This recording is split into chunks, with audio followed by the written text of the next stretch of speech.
I'm John Barba, and welcome to TACO's FlowPro University online presentation of the anatomy of a circulator.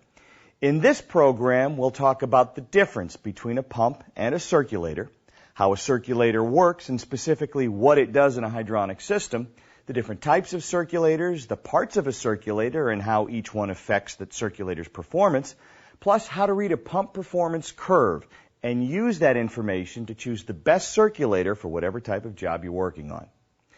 So first, let's ask the obvious question. Why should we care about a circulator or the details of how a particular circulator is designed and manufactured? Well, that's an easy one. The circulator is the vital heart of any hydronic system.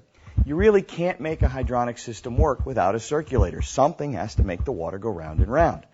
And the circulator has that one purpose, and it has that one purpose only. It's to circulate the water in the system by creating flow.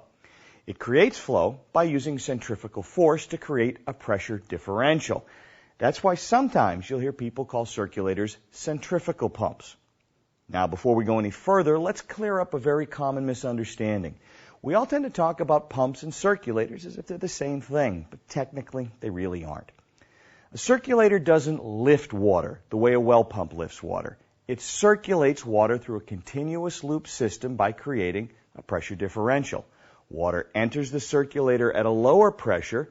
The circulator then accelerates the water and sends it back out at a higher pressure. It's important to make that distinction between a pump and a circulator, especially since we'll be discussing circulators that are used mainly in pressurized loop systems, systems like hydronic heating, radiant floor heating, or domestic hot water recirculation. Now, we're not talking about multi-stage, multi-impeller style well pumps designed to lift water a few hundred feet out of the ground. This is a distinction that makes a difference when sizing or selecting a circulator for your hydronic system, as we'll see later on. Okay, now that we're clear that pumps and circulators are different things, there are also several different types of circulators, each with its own design and best applications. Some are wet rotor, some are dry. These dry circulators are also referred to as close-coupled or three-piece circulators, by the way. Some need to be lubricated, others are self-lubricating. Some run fast, some run slow, while others can even vary their speed from fast to slow. In this course, however, we're going to focus on wet rotor circulators, and we'll use the TACO family of double O cartridge circulators as the great example of this type. Okay, it's time for a quick quiz. Now use the pause button down below me here if you want more time. When you're ready, click on the appropriate answer here over on the left-hand side of the screen. Are you ready? Let's go. Question number 1, true or false? The only purpose of a circulator in a hydronic system is to create flow. Question number 2, true or false? A circulator creates flow by using centrifugal force to create a pressure differential.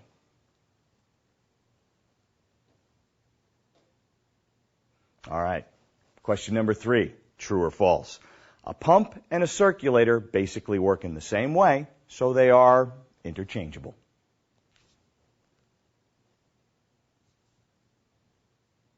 All right, let's take a look at the answers.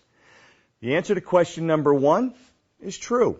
A circulator has one job and one job only in a hydronic system, and that's to create flow. The answer to question number 2 is also true.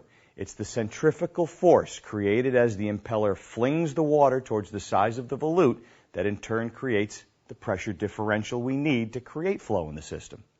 And finally, question number 3, that one's false.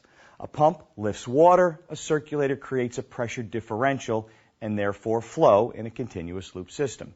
The way each one works is different from the other, so they are not interchangeable. All right, good job. Are you ready to move on to the next lesson? Well, you can review this one by scrolling backward on the program bar down below. Otherwise, let's go to the next lesson.